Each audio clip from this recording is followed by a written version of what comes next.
Hai, masih bersama saya Mr. Z bicara. Tentu saja bicara tentang kebenaran berdasarkan fakta, data, dan realita. Orang tua mana yang hatinya tidak hancur ketika mendengar kabar bahwa menantunya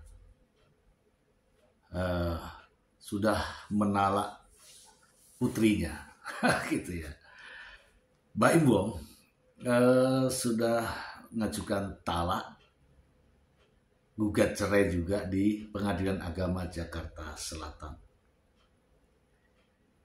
Bagaimana hati seorang ibu, seorang ayah, orang tua kandung dari Paula Verhoeven ketika mendengar bahwa putrinya sudah ditalak oleh sang menantu. Bukan hanya itu saja, bahkan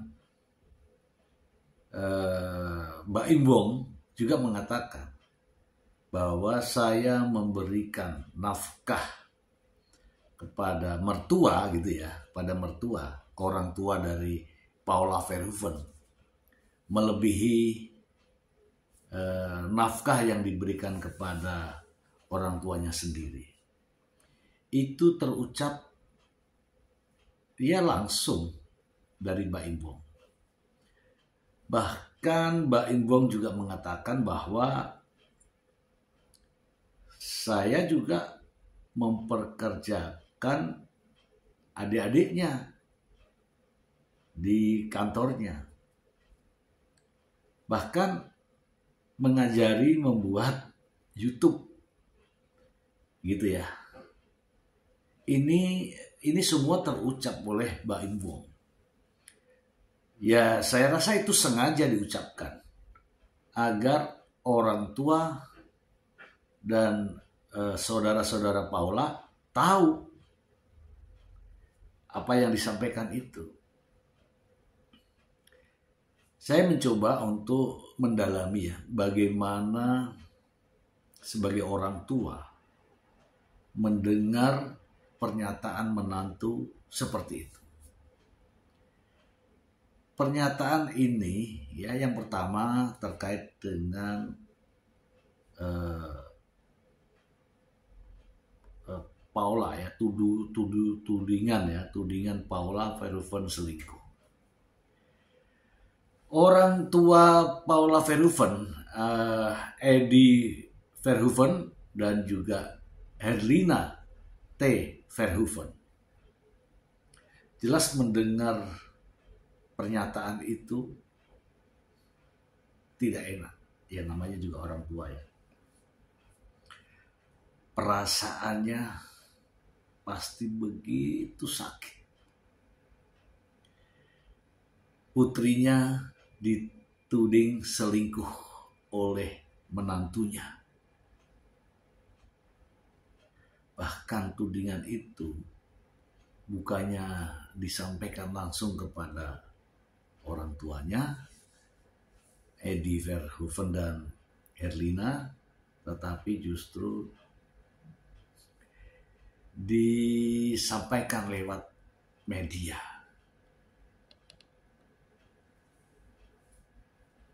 Hancur, luluh, berkeping-keping hati orang tua, siapapun dia, hatinya pasti berkeping-keping hancur. Anak yang dibesarkan hingga memiliki prestasi, ya kan, Paula Verhoeven sang model, sehingga dipinang dan dinikahkan dengan keluarga baik-baik. Dan saya sampaikan ya, Eddie Verhoeven adalah seorang pengusaha keturunan Belanda. Sementara Ibu Herlina adalah seorang Muslim yang taat. Keduanya dikaruniai 3 orang anak. Yang satu anak pertama ini namanya Paula Verhoeven. Dan memiliki 2 adik yang juga perempuan. Tentu saja orang tua ini, Eddie Verhoeven dan Herlina, tentu saja mengajarkan kepada putri-putrinya untuk bagaimana tetap dihargai dan dihormati oleh suaminya. Dan alangkah kagetnya ketika orang tua mendengarkan bahwa putrinya dituding oleh suaminya berselingkuh dengan pria lain. Ya, mungkin saja ibunya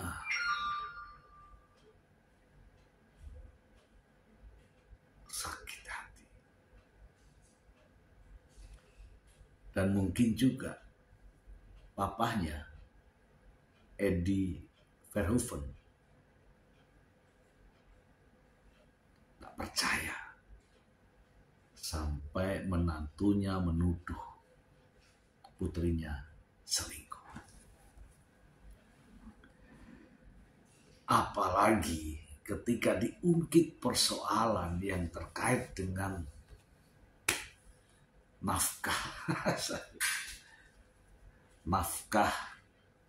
atau santunan lah katakanlah gitu ya. Betapa sakitnya orang tua atau mertua ketika hal itu diungkapkan oleh sang menantu. Seolah-olah ya, mohon maaf ya, seolah-olah bahwa Eddie Verhoeven dan Herlina T. Verhoeven ini, orang tua dari Paula Verhoeven, seolah-olah tidak bisa hidup tanpa sumbangan, bantuan dari menantunya. Begitulah seolah-olah. Dan walaupun itu benar, tidak selayaknya seorang menantu mengungkit apalagi hal terkait dengan pemberian bantuan atau uang. Yang mungkin ya uang tersebut digunakan untuk makan, untuk kebutuhan sehari-hari. Rasa-rasanya itu orang tua kalau diungkit seperti itu, perutnya jadi mules. Ya karena barang itu dimakan. Uang itu digunakan untuk beli beras, beli lauk, beli air. Kemudian diomongin. Sehingga mungkin saja Eddie Verhoeven dan Herlina sebagai orang tua Paula perutnya mules mendengar itu. Sedih saya. Saya ini juga sebagai orang tua. Dan kebetulan saya juga sudah memiliki menantu.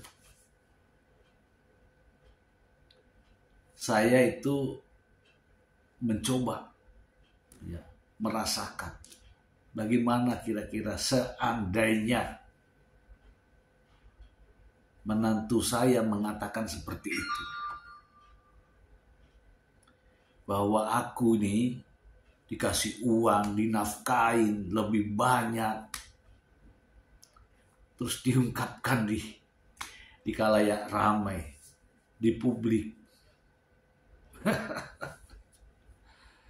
Rasa-rasanya ini ingin kabur. Ya untung saja ya. Ya saya bersyukur walaupun saya sudah punya menantu, seorang dokter, tapi saya tidak minta dijamin, saya tidak minta dinafkahi, saya tidak minta disumbang. Ya karena itu tadi.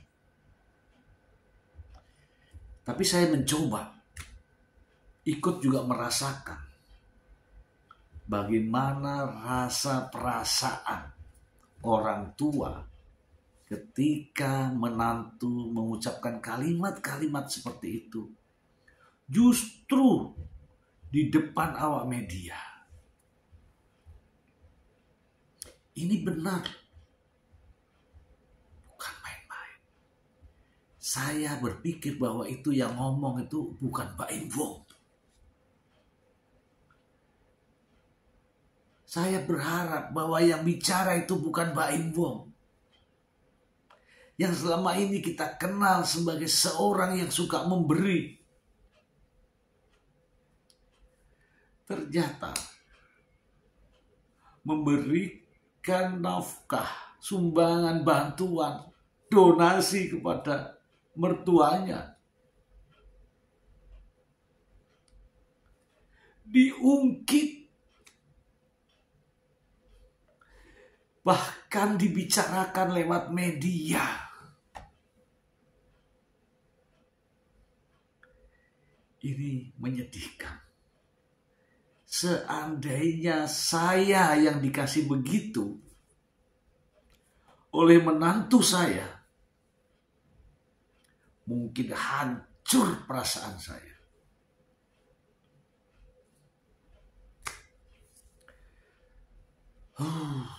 Saya kira wajar ya, jika kita sebagai menantu,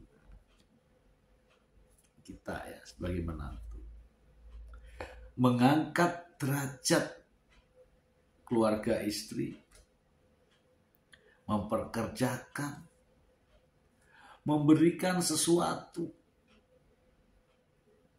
untuk, ya katakanlah untuk hidupnya, sebisa mungkin. Itu yang harus kita lakukan sebagai menantu. Tidak akan mungkin seharusnya seorang menantu mengungkit-ungkit apa yang telah diberikan kepada mertuanya, apa yang telah diberikan kepada ipar-iparnya.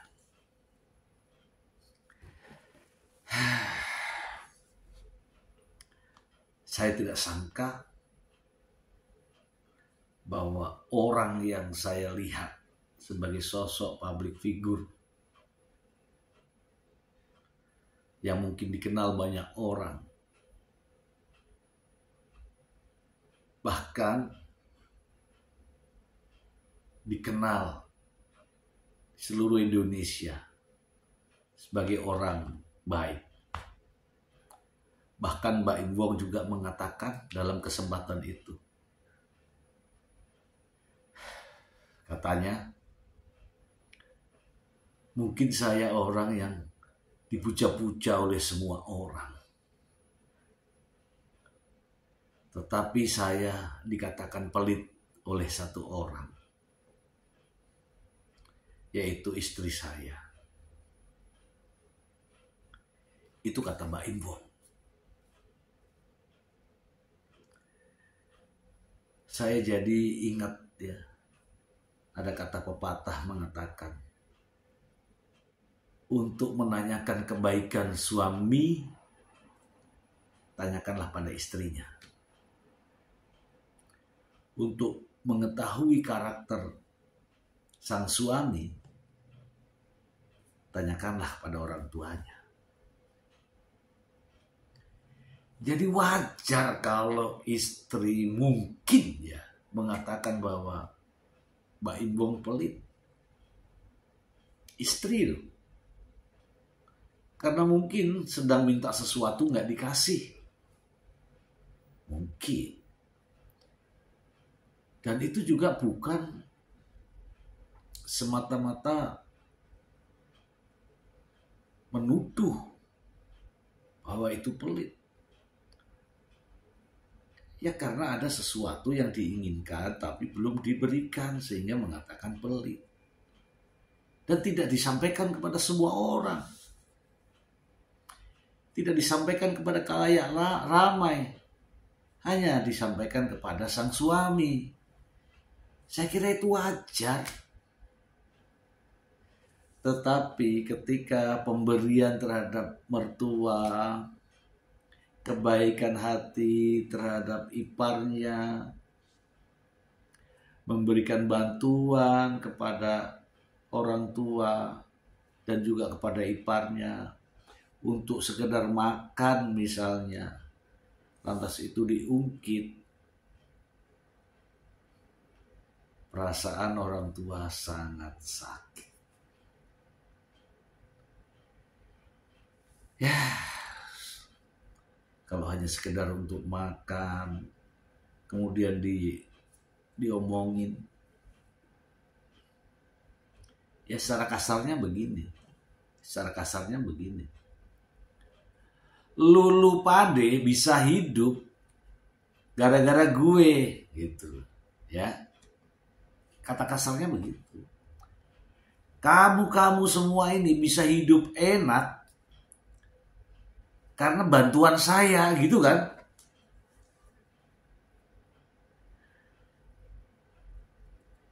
Saya sebenarnya berharap bukan Mbak Imbong itu yang bicara. Ya mungkin kembarannya atau jelmaan. Tapi ternyata Mbak Imbong yang berbicara.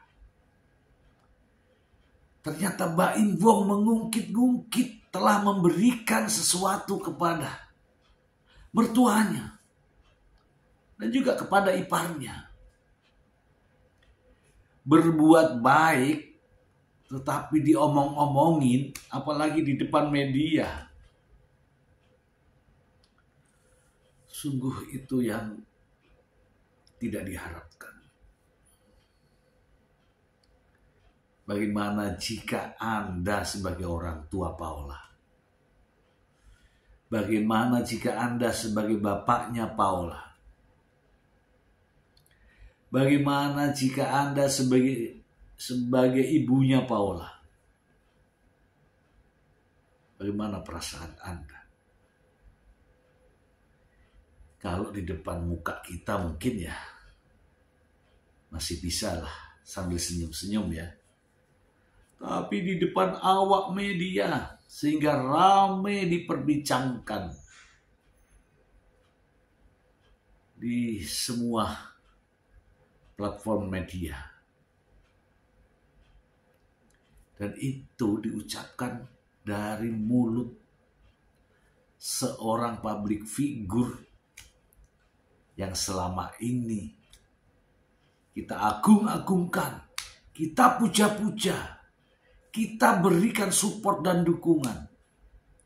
Ternyata beda dengan isi kepalanya.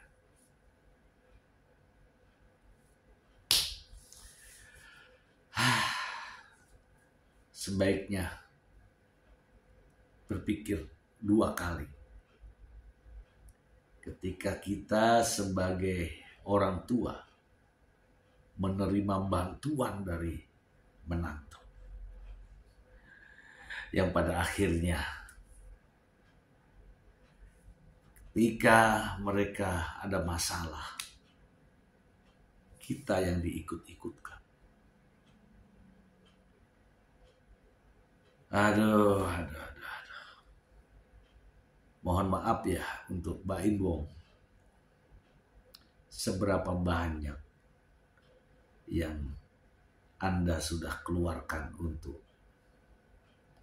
orang tua, untuk mertua. Belum seberapa Anda bisa memperoleh kebahagiaan, harta, kekayaan, dan yang sudah diperoleh sampai saat ini juga berkat doa-doa dari mereka. Doa orang tua dari Paula Verhoeven, juga orang tua Anda. Tanpa doa-doa mereka, kamu bukan siapa-siapa. Ingat itu. Anda bisa sukses kaya raya karena mereka ikut andil dalam doanya. Ya, mungkin sebagian kecil saja yang kau berikan kepada orang tua itu. Tapi rupanya kau ungkapkan di depan khalayak ramai. Betapa rendahnya pola pikir Anda. Kasihan saya. Kasihan. Jangan berbicara di media kalau hal-hal terkait dengan pemberian. Apalagi ini kepada orang tua, ini kepada mertua yang turut mengucapkan doa setiap ibadahnya. Dan akhirnya kamu mendapatkan apa yang didoakan oleh mertuamu. Tapi rupanya kamu, mohon maaf ya, mohon maaf. Ini bukan tipe laki-laki sejati. Kalau sudah memberi, lupakan. Jangan pernah diingat. Saya sedih karena saya seorang laki-laki. Karena sedih karena saya juga mempunyai menantu. Takut kalau menantu kami, menantu saya bicara seperti Mbak Ibu. Ya, ini aja sekedar ungkapan empati saya terhadap orang tua Paula Verhoeven. Semoga bermanfaat.